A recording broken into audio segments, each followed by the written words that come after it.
പക്ഷേ നമുക്ക് വീണ്ടും കോട്ടയത്തേക്കൊന്ന് പോകേണ്ടതുണ്ട്. കോട്ടയത്ത് സിക്കിമിൽ ജലവൈദ്യുത പദ്ധതിയുടെ തുരങ്കം തകർന്ന് മരിച്ച കോട്ടയം പാമ്പാടി സ്വദേശി അനീഷ് മോഹന്റെ മൃതദേഹം ജന്മനാട്ടിലേക്ക് എത്തിക്കുകയാണ്. കൊച്ചി വിമാനത്താവളത്തിൽ എത്തിച്ച മൃതദേഹം പ്രത്യേക ആംബുലൻസിൽ പാമ്പാടിയിലെ വീട്ടിലേക്ക് കൊണ്ടുപോയിട്ടുണ്ട്. വീട്ടുവളപ്പിൽ ഉച്ചയോടെ സംസ്കാരം നടക്കും. National hydro electrical power corporation Sikkim unit മാനേജറായ അനീഷ് അടക്കം 25 പേരാണ് ദുരന്തത്തിൽ മരിച്ചത്. വിവരങ്ങളുമായി മിഥുൻ മുരളി പാമ്പാടിയിലെ ആ വീട്ടിൽ നിന്നും ചേരുന്നു എന്നാണ് മനസ്സിലാക്കുന്നത്. മിഥുൻ, നമുക്കറിയാം ഏറെ വേദനാജനകമായൊരു വാർത്ത തന്നെയാണ്. നാട്ടുകാർക്കെല്ലാം പ്രിയപ്പെട്ട അനീഷ് മോഹന്റെ ആ ഒരു വിയോഗം ഇപ്പോഴും വിശ്വസിക്കാൻ കഴിഞ്ഞിട്ടില്ല നാട്ടുകാർക്കും വീട്ടുകാർക്കും എല്ലാം എന്ന് മനസ്സിലാക്കാൻ കഴിയുന്നു. എന്താണ് അവിടുത്തെ സാഹചര്യം? 10:30 വീട്ടിലെത്തിക്കുമെന്നാണ് ഞാൻ മനസ്സിലാക്കുന്നത്, അല്ലേ?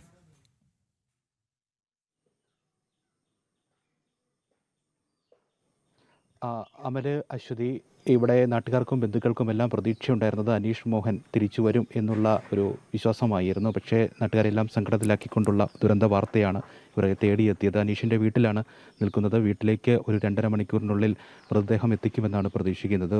റോഡ് മാർഗം ആംബുലൻസിൽ മൃതദേഹം കൊച്ചിയിൽ നിന്നും വിമാനത്താവളത്തിൽ നിന്നും പ്രത്യേക ആംബുലൻസിൽ പുറപ്പെട്ടിട്ടുണ്ട്. 8 മാസം മുൻപാണ് അനീഷ് ഈ വീട്ടിൽ നിന്ന് പോകുന്നത്. കുഞ്ഞിൻ്റെ 28 കെട്ടുമായി ബന്ധപ്പെട്ടായിരുന്നു ഫെബ്രുവരിയിൽ അനീഷ് വീട്ടിലേക്ക് എത്തുന്നത്. പിന്നീട് സിക്കിമിലേക്ക് പോകുകയായിരുന്നു. 17 വർഷം മുൻപ് നാഷണൽ ഹൈഡ്രോ പവർ ഇലക്ട്രിക് കോർപ്പറേഷനിൽ ജോലിയിൽ പ്രവേശിച്ചു. പിന്നീട് ഹരിയാനയിലായിരുന്നു ദീർഘനാൾ അദ്ദേഹം ജോലിയിൽ ഉണ്ടായിരുന്നത്. അതിനുശേഷം 8 മാസം മുൻപ് സിക്കിമിലേക്ക് ജോലി മാറ്റം ഉണ്ടാകുന്നു. അനീഷിൻ്റെ അച്ഛനും അമ്മയും മാത്രമാണ് ഈ വീട്ടിലുള്ളത്. അനീഷ്, ഭാര്യ, കുഞ്ഞ് എല്ലാവരും ഹരിയാനയിൽ ജോലി ചെയ്തിരുന്ന കാലത്ത് ഹരിയാനയിലായിരുന്നു അദ്ദേഹത്തോടൊപ്പം ഉണ്ടായിരുന്നത്. പിന്നീട് സിക്കിമിലേക്ക് ജോലി മാറ്റം ഉണ്ടായപ്പോൾ ഭാര്യയും കുഞ്ഞും എറണാകുളത്തെ ഫ്ലാറ്റിലേക്ക്, തൃപ്പൂണിത്തുറയിലേക്ക് താമസം മാറ്റുകയായിരുന്നു. 8 മാസം മുൻപ് വന്നു പോയ വീടാണിത്. അതിനുശേഷം ഇപ്പോഴാണ് അദ്ദേഹത്തിൻ്റെ ചേതനയേറ്റ ശരീരമാണ് വീട്ടിലേക്ക് എത്തിക്കുന്നത് എന്നുള്ള ഏറെ ദുഃഖാർദ്രമായിട്ടുള്ള ഒരു കാര്യമാണ് നാട്ടുകാർക്കും ബന്ധുക്കൾക്കുമെല്ലാം അദ്ദേഹത്തെ അവസാനമായി കണ്ട 8 മാസം മുൻപ് കണ്ട നാട്ടുകാർക്കെല്ലാം ഓർമ്മിക്കാനുള്ളത്. എന്തായാലും അടുത്ത ബന്ധുക്കൾ മാത്രമാണ് ഈ വീട്ടിൽ ഇപ്പോൾ ഉള്ളത്.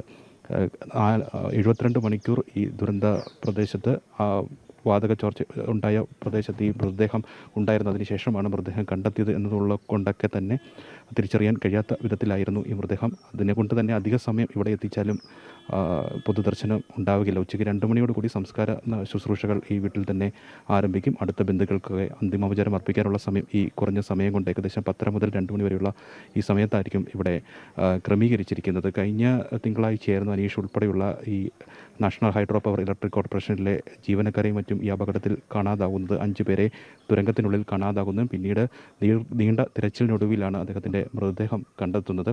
പിന്നെ എംബാം നടപടികളും മറ്റും ഈ സിക്കിമിൽ പൂർത്തീകരിക്കുന്നതുമായി ബന്ധപ്പെട്ടുള്ള ചില ബുദ്ധിമുട്ടുകൾ ഉണ്ടായിരുന്നു. അതുകൊണ്ടാണ് സിക്കിമിൽ നിന്നും പിന്നീട് കൊൽക്കത്തയിലേക്ക് രാവിലെ 10:30 തന്നെ മൃതദേഹം വീട്ടിലെത്തിക്കും എന്നാണ് മനസ്സിലാക്കാൻ കഴിയുന്നത്. അടുത്ത ബന്ധുക്കൾ മാത്രമാണ് ഇപ്പോൾ ആ വീട്ടിലുള്ളത്.